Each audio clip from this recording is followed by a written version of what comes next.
Grand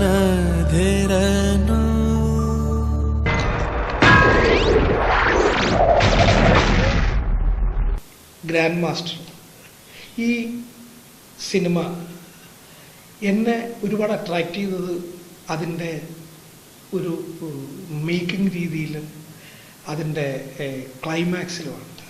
അതായത് നമ്മളെ ഒരു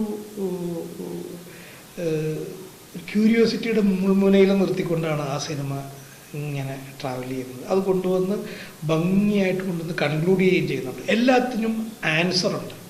അപ്പോൾ ഒരു വളരെ വെൽ നീറ്റിംഗ് ആയിട്ടുള്ള ഒരു സ്ക്രിപ്റ്റിംഗ് ആണ് ആ സിനിമയുടെ ഈ സക്സസിൻ്റെ അടിസ്ഥാനം. എനിക്ക് തോന്നുന്നത് ഉണ്ണികൃഷ്ണൻ്റെ ഏറ്റവും നല്ല സിനിമയാണ്. ലാലിൻ്റെ ഈ വർഷത്തെ ഏറ്റവും ബെസ്റ്റ് പെർഫോമൻസ് കൂടിയാണ് ഈ സിനിമ എന്നും കൂടിയാണ് ഇതിൻ്റെ സക്സസിൻ്റെ അടിസ്ഥാനം.